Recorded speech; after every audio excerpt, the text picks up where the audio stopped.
listening to Enlivening Musings, a podcast to enhance your life so you live fully alive. Sponsored by the Pleasure Fairy app. Download it for more support. Welcome to Enlivening Musings. I'm Crystal. And I'm Katie. And today we're going to dive into this concept of withholding love. And you know, we all do this, and it impacts our entire lives. And we talk about on other episodes and things like that about love and compassion and how we're moving into more of that, even with, younger generations being able to embody more of that, and how we're here doing the work. And we talk about self-love, and we talk about relationship, and we talk about all of that. And as we circle around on all of these different topics, when we're talking, whether we're, on recording here or we're behind the scenes or just in daily life, this comes up a lot. And I know for me, I continually bring stuff to the heart center. We've done episodes on the heart center. We've done episodes on connecting your heart and your genitals because it's so big. Mm-hmm. Being able to live from our hearts is so big. And we all, if you walk around, the majority of people have some sort of heart issue. Some sort of imbalance, some sort of closeness, some sort of yuck. Mm-hmm. And so this is constantly. This comes up constantly as I work with people. It comes up constantly as I'm doing my own work. It comes up constantly as I view society. And I know one of the things with within my VIP inner circle group, I've talked about heart things, and this specific topic is one I feel like I dance around a little bit, and it's almost like I need to keep talking about it because I want even more embodiment of it, and I want then everybody else to level up their embodiment of it. So I'm just going right in. Mm-hmm. So think about your relationships. Think about relationships with your parents, with a lover, partner, with your kids. And think about how often you withhold love.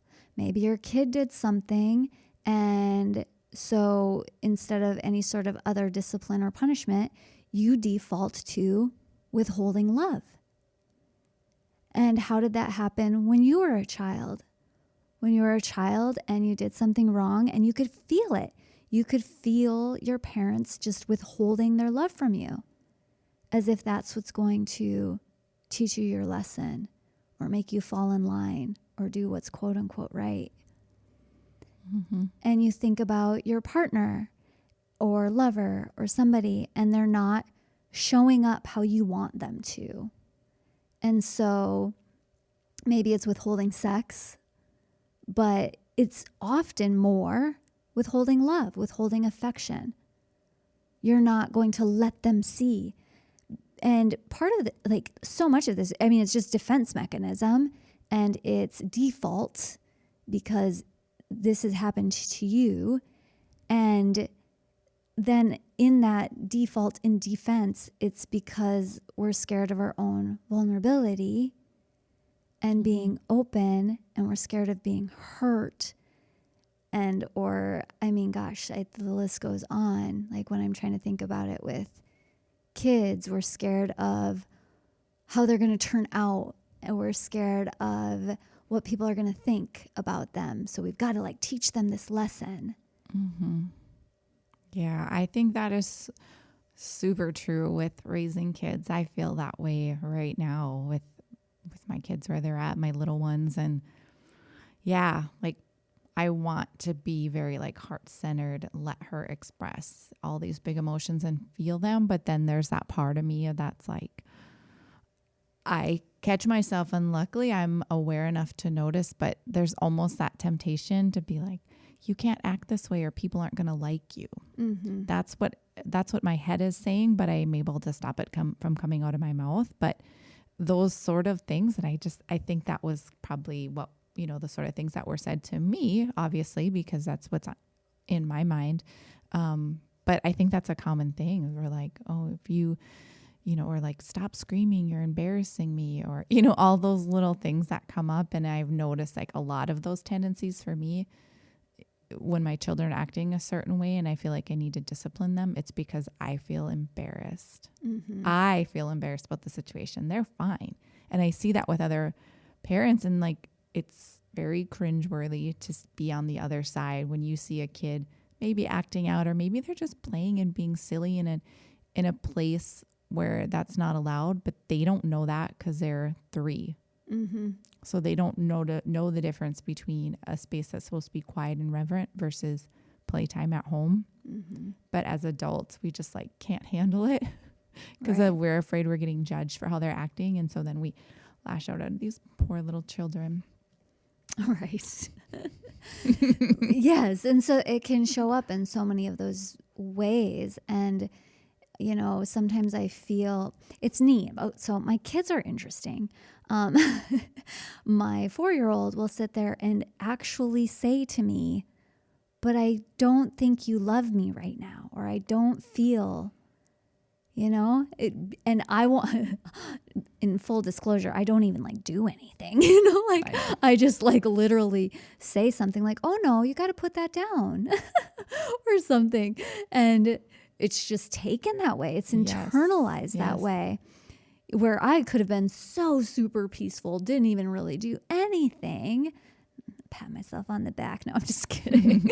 But that's how it sounds right now. So whatever. But that's how it's internalized. And so that's how we internalized it. And then we bring that to all of our other relationships. And so this is where, like, I think about, first of all, the importance of doing our own heart work. So go review our other heart and practices and episodes, because they're so great as well for helping you open and connect to your heart. So doing that practice, connecting to your own heart, you're going to like see all of that. And then in the realm of vulnerability or heartbreak, it's the same. It's actually us withholding our love and closing that's causing so much pain. Even though it feels like, and we think that being open and allowing ourselves to get hurt is what's causing the pain, it's actually the shutting down of that creates all of the pain. Mm-hmm. Mm-hmm. Yeah, and it manifests as physical pain too. Absolutely. I mean, that's my world is connecting that, how it relates to the physical body for people. And is there anyone listening that doesn't have like upper back and neck pain? Just curious, because I doubt it. Yeah. Because everyone's so tight around their heart space. And they don't even feel it through the front of the chest, They don't know how to come into that until they're touched in that area, and they're shocked by how tender it is. A lot of times when I work on people in that area, they're like, what is that? Mm-hmm. It's just like an unbelievable amount of tension and pain. So yeah, it's so true.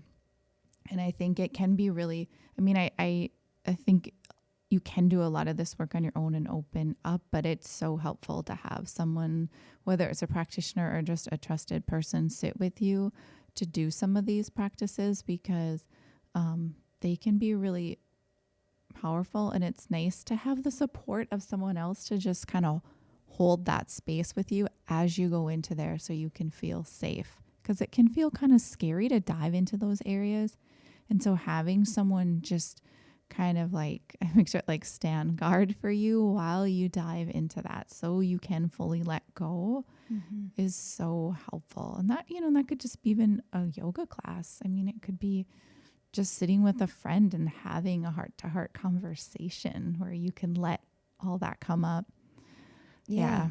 Well, and I, even just hearing you talking about the physical realm, like having that where, not all massage therapists, not all PTs, not all any body worker are the same. So one who you really resonate with and you can be that vulnerable with, maybe one who does work in the emotional or energetic realms, or is at least holistic, sees the whole picture, body, mind, spirit in their work. Because like you're saying, you yourself can just touch your heart center, and then to have somebody else do that when you're ready to have somebody else just placing their hand there. I mean, just that one thing, it can help tune you into all of the places where you're withholding love. And often what's going to happen is, at minimum, I'll say, a big sigh. It's like, you can finally let go. You can finally open. You can let that exist in that fluidity that it wants. And at, an extreme, you might have a very large emotional release. And if you're not ready, everything might just stay a little bit more numb and closed. But you've done something, to like create that first step. And so for some people, it might just be you do want to be on your own. And, like Katie said, if you have like even just a trusted friend where you can just be in the same room and they're just holding that space for you to just be. It's so profound. And you'll see it. You'll see where you're withholding love. And if this is more kind of like active inter-life day-to-day for you, and you're even more like cognitive about it, you can see it in your relationship. Like, oh, I'm arguing with my partner and I'm purposely, intentionally withholding my love right now. You can then choose, okay, what would love do right now? Is it going to have me hold this grudge? Is it going to have me keep holding my love to myself and not giving it to them? Or is it going to have me take space or have a different conversation or acknowledge their feelings, or who knows what it is? But I do love that question of what would love have me do now? Yeah, I really like that. It makes me just think of situations already. Like that's such an easy thing to bring into the practice. Yeah. And just in that day to day, especially like if you aren't aiming right now for like super embodiment or bringing it to your body or having a somatic experience or any of that. Yeah. Just in that even cognitive world. Yeah. And things start unfolding and it's all connected. Yeah. It's just so interesting because I think about it in just like day-to-day interactions of how that's so not the standard and how vulnerable it would make me feel to do some of those things. Because I'm at the point where I feel the emotion in my body, and I can feel when I'm having an interaction with somebody of how I tighten up physically through my heart space. And I'm like, this sucks. Like, what is this? I don't want to have this tension or this relationship. But yeah, it's very vulnerable to try to have those like real conversations and maybe talk about it with that person, or not even have to talk about it, but just shift yourself into being more open. And a lot of times people are going to then feel that and they're going to naturally be able to flow with it. That makes sense. But yeah, I really like that thought of just thinking about that does give me a little bit of softening into my heart of like, oh yeah. Well, and in all honesty, sometimes you're not ready to do what it is, like that. I've been practicing this in my relationship a lot, where it's like, I feel myself all getting into my grumpy zone and I'm like, rah, rah, rah. And I'm like, well, what would love have me do? Oh, it would have me do that. Well, I'm not doing that, and that's okay. Like, this isn't, you have to do it. It isn't that, that's the only answer or that you have to do it now. It's just an awareness. And so then if you're ready, then yes, go for it. Bring that, see if you can take whatever that step is. And there might be times you take that step and you feel like, I'm going to say that, you feel like it backfires on you. Because I've done that before where I'm like, okay, well, this is what love would have me do. And I go and I like say this thing and then I'm greeted with, more anger or frustration or whatever. And then you might be like, why did I do that? That was so stupid, or whatever it is, right? However, even just doing something different like that and having that type of reaction, which yes, it might stir up the vulnerability and make you want to close down and make it be, I'm never doing that again. If you actually let it just be, you'll see that you've done some sort of a pattern interrupt. Mm-hmm. That person's not used to you doing that. So what? You can't always expect your shift to shift them, So it can take time. We teach people how to treat us. And so if now you're trying something new, it might take time. So even if that happens and you go back to closed off because you're just like, I'm fine, I'm back to like withholding my love, rah, rah, rah. Then you can do it again, and soften again and see what happens the next time. Or maybe your approach was a little bit different. And so you get to tweak that one piece, or who knows, whatever it is. No matter what, the world needs more love, and it's demanding that we step into this, that we step into being more open-hearted and compassionate and understanding and exploring all of that with other people, as uncomfortable as it can be in certain moments, because the other side of it then does feel better once people can keep moving together towards that. Yeah. And, I think one thing we were talking about a little bit before of how, most of it just kind of boils down to self-love, self-forgiveness, self-love, which, might seem a little cliche, but things are cliche for a reason. And some people, I think, when you first get into self-love, they think then it's meaning selfish, but it's actually not at its truest self, because that's part of all the walls we build up. And then when we have those walls built up, then we're just on defense mode and want to fight, everything off, because we don't know how to feel love. And so we don't know how to give it to other people. You know? And really, I think at the bottom of all of it is to just forgive ourselves. Like, it's always comes down to self-forgiveness. I don't care what the situation is. If you ever feel like there's been one, I would love to hear it, because I'm really curious, because even the times where you truly were victimized, there's still probably a part of you deep down inside where you're mad at yourself for not being able to stop it, fight back, know what to do, navigate it differently. It just always comes down to that. So I think same thing with going into your heart space and just starting to rewrite that story. And it's not easy, but if any of you listening have those times in your life, and it's probably gets right there to the surface, because we all have them that we're really stuck on, and just go inside and think about what you said to yourself at that moment, whether you were little or older. Think of those, this can kind of get into another thing we've talked about, is just like that vow you made to yourself. And just see if you could maybe start to change it a little bit. See if there's a possibility for you to go in and feel into that situation and just say, I forgive myself. I did the best I could at the time. And just see what starts to happen in your body. See where you start to feel some softening. And it just takes time, because you've probably lived with that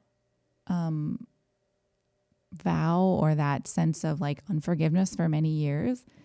So it's not like it always happens overnight, but it's just starting to rewrite that. And then anytime that memory comes up, you just remind yourself, I forgive myself. I did the best I could. And pretty soon it will start to soften and change, and you'll be able to kind of heal from some of that. And then just be open to more love to yourself and to others and compassion. So that's a little exercise I would give people to try.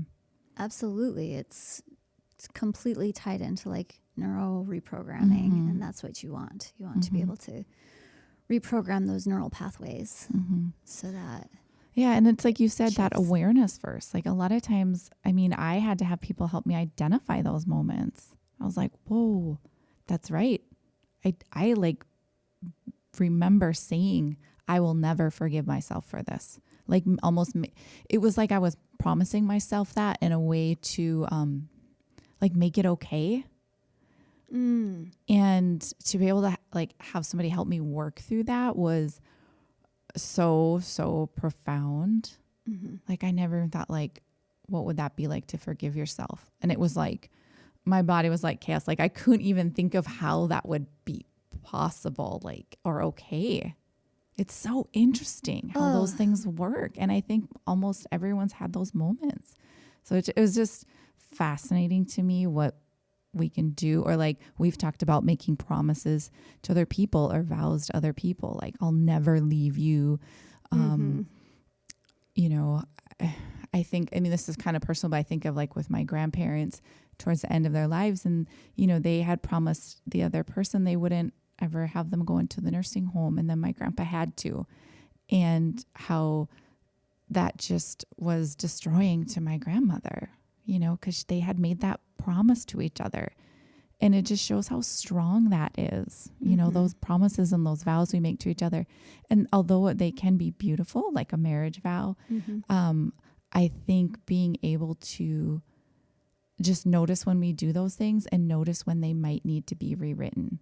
And maybe there needs to be a little ceremony around it, or just a moment of like holding, you know, I think in a perfect world, if my grandparents could have held hands and had someone there with them and be like, I know I made you this promise, but I'm having to break it now. Right. And like, think of how beautiful and how freeing that might have been for them in a way to maybe cry about it or just forgive each other about that whole situation. I mean, that's just like one kind of personal one, but there's just so much to that. And those things are so much bigger. The energy around those are so much bigger than I think we realize. We don't give that enough credit of how that affects our lives. For sure. And being able to have that type of a ceremony, it can be, you know, using words. It doesn't even have to be like a breaking of it. It's like, I need to rewrite this and redefine this right now. It reminds me of even boundaries. Like I love to teach people boundaries are fluid. They're not always the same. You're going to be rewriting them all the time. So they don't have to be these rigid structures. And then in the Akashic records, when I've gone and done people's readings, there are so many. There's vows, contracts, and constraints. And they go back to these past lives where somebody's vowed ... And now it's running an energy or a script of, you name it, self-sacrifice, lack of trust, who knows, in this life. Wow. And so those things are really huge. And I, you know, even in that concept of marriage vows, I was very particular about how I wrote my vows because I didn't want them to be something that I would need to rewrite per se. And I think that people who had really, and so I've been to certain weddings and I hear the vows and it makes me cringe. And I know that seems like it's judgment, and it's also just discernment and just my own knowingness of that. And anyways, but you could still rewrite those. So even if you were one of those people making these wild vows at your marriage ceremony on your anniversary, you can revisit that. You can have it. I know people who every year on their anniversary, they have almost like a meeting of, are we going to stay together? Are we going to keep doing this? What's our new current trajectory? You know, what are our new vows? You know, so they don't even stick to some vows that were said 10 years ago. They're doing it every year, like figuring out what is it now. Wow, that's really beautiful. That's a really cool idea. I like that. Because it's so, I mean, my gosh, I'm not the same person I was when we got married at all. Right. Yeah. We both changed so much. And yeah, our ideas and probably the vows we'd say to each other are completely different. I mean, we got married in a Catholic church, so they're just like the standard. Right. Yeah. Yeah. Those are the ones that I'm at where I'm like, what? I figured that. How are these people committing to this? Are you serious?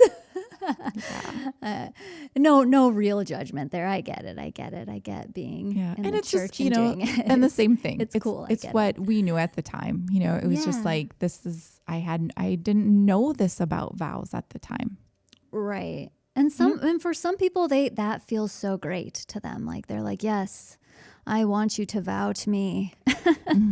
La, la, la. As if that brings a sense of safety. And it just doesn't. It just doesn't, because life changes. Like it just does. Life, the only constant change, right? It's the only constant. So, and to bring that back into just a bit of like withholding love, especially since we've gone into like a marriage tangent, and that realm is another inquiry that you can take with you is, what conditions are you putting on love?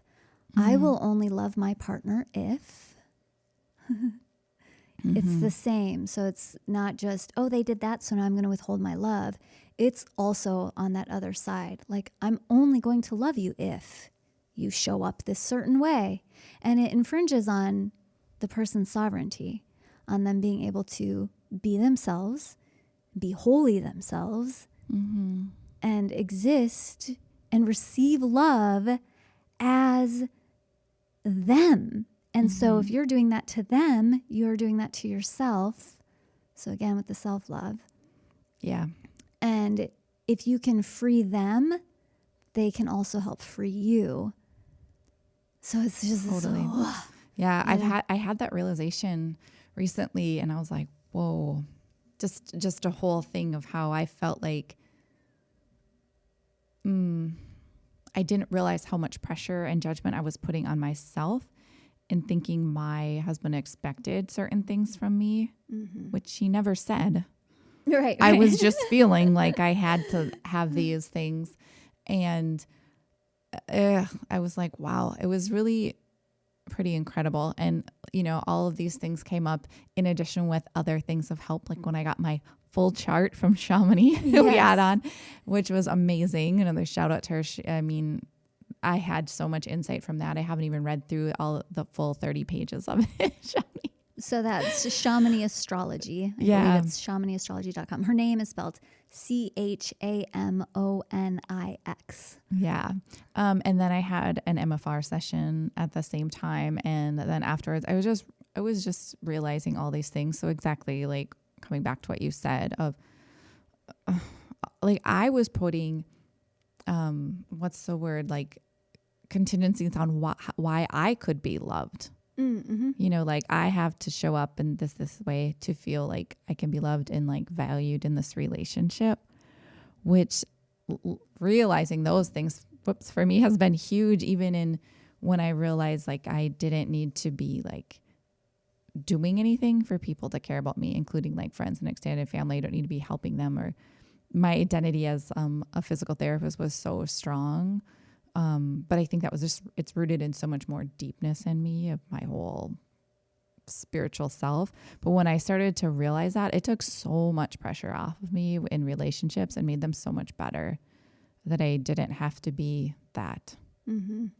Yeah. You relieved yourself of your own conditions. Yes. Yeah. Yeah. And they continue to come up, and that is a really huge thing. So I don't know. I mean, if this even just like sparks that for one person listening, that'd be awesome. Because that was been super powerful for me to continue to let those expectations of myself go. Same. And it's impacted how I show up in all of those parts. Parent, lover, partner. And then you can accept everyone else. Yeah. Because I'm feeling like I have to be doing this or they're not going to love me. So then I'm like resisting love. And then resisting them, and then judging them because I think they're judging me, and they're not. Right. They're not. They're judging their own self. Right. Exactly. It has nothing to do with me. That's such a big one. It has nothing to do with you. Yeah. So the principle of, not taking anything personally in the Toltec traditions. Yes, it's good. Awesome. Well, here is to not taking anything personally and to not withholding your own love from yourself and in your relationships. And that means all of your relationships. And, you know, if you have questions or want support with that, you can reach out to us at Enlivening Musings on Instagram.